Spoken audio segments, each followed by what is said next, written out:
wormhole that was created in the gravity wind by the arrangement of these heavy stars was used for the transport, commercial trade wind for star transport. And Earth was located at the foci, so the solar system was valuable politically, among other reasons, for its location in real estate. Here is another picture of how the three pyramids on the Giza Plateau line up like the three belt stars of Orion, and you have this Sphinx at the cross point.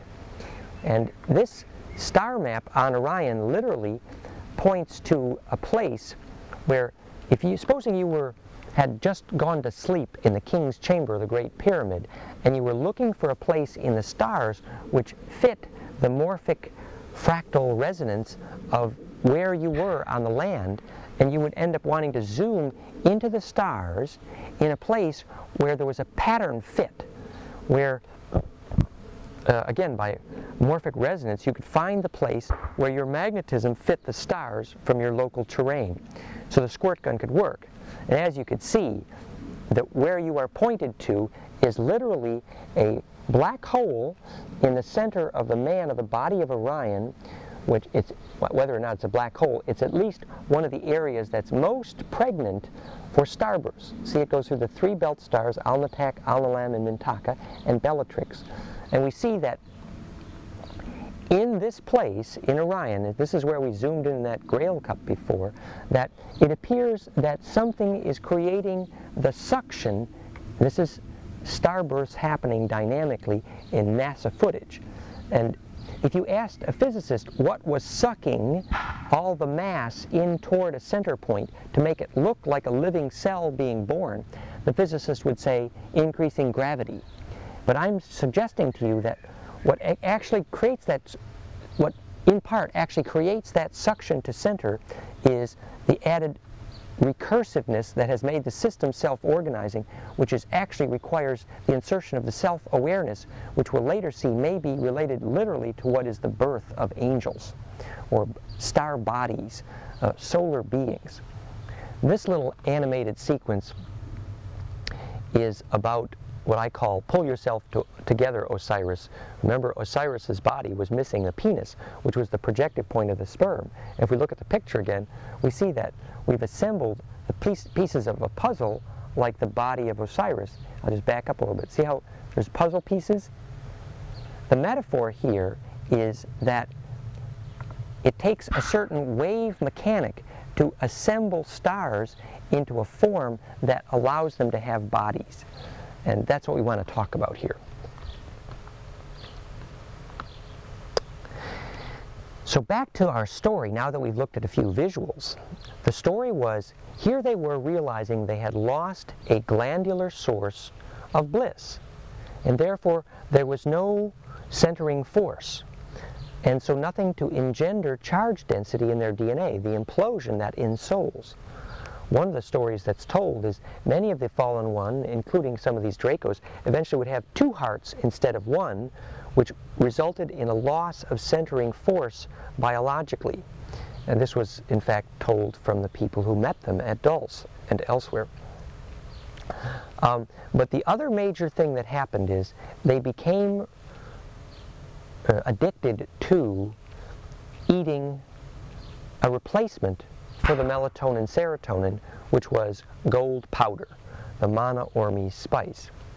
And the reason gold powder, I believe, works is because the outer valence electron shell of the what they call the noble gases, or the noble elements, not unlike palladium, although palladium is not identical, that the outer electron shells, which are called the sp-df subshells, the DF subshells is a 10-14 electron array, which is 5-7 donut pair, which is a dodeca Icasa array in symmetry. So essentially, gold is noble because it is so fractal atomically. It creates implosion at the atomic level. So when you submit it to lots of charge, it turns inside out effectively because it has so much centering force. Where it changes mass, turns white. It looks like popcorn.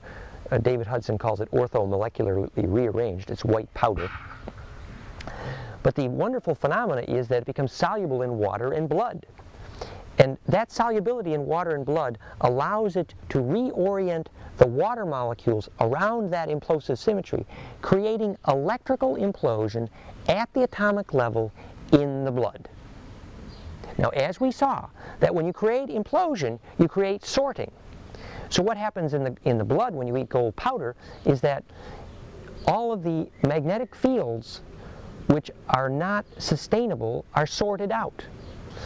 That may sound overly simplistic, but I believe it's literally a description of how you fabricate a technologically immortal immune system. Now, in fact, it was very clearly described biblically and in Dune, and it's also described scientifically in David Hudson, that eating the gold powder drastically lengthens lifespan. In fact, they're joking now that you're only dollars away from immortality. So what was the problem? Why not just eat the gold powder and live forever? Well, this is a problem discovered after millennia by the fallen ones, the Nephites, okay? What happened was that if you rely on an external unifying source to implode your DNA, the addictive gold powder, you eventually have no individuation, because the source of the fire is the source of what makes you, you. We call it ident, I tie. What ties the dents together on the soap bubble surface is the phase implosion that locks the harmonics that makes an immune system. In biophysics, it's called structural stability and morphogenesis. It means that every living cell is simply a sum of different waves that are able to nest together because they're phase musical.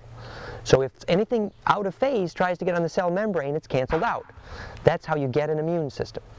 So ident, I tie, identity, how to make a dent on the surface of a soap bubble, is this ability to sort. And wherever the fire comes from is what sorts the waves and creates identity. Well, if the source of your fire is outside in instead of inside out, then you use technology instead of emotion eventually to bend stars. This is called the technos or the logos, which is the logos versus technology, which is the essential difference between the Ophanim and the Seraphim in a poetic kind of way, or the fallen ones and those who are still Solarian.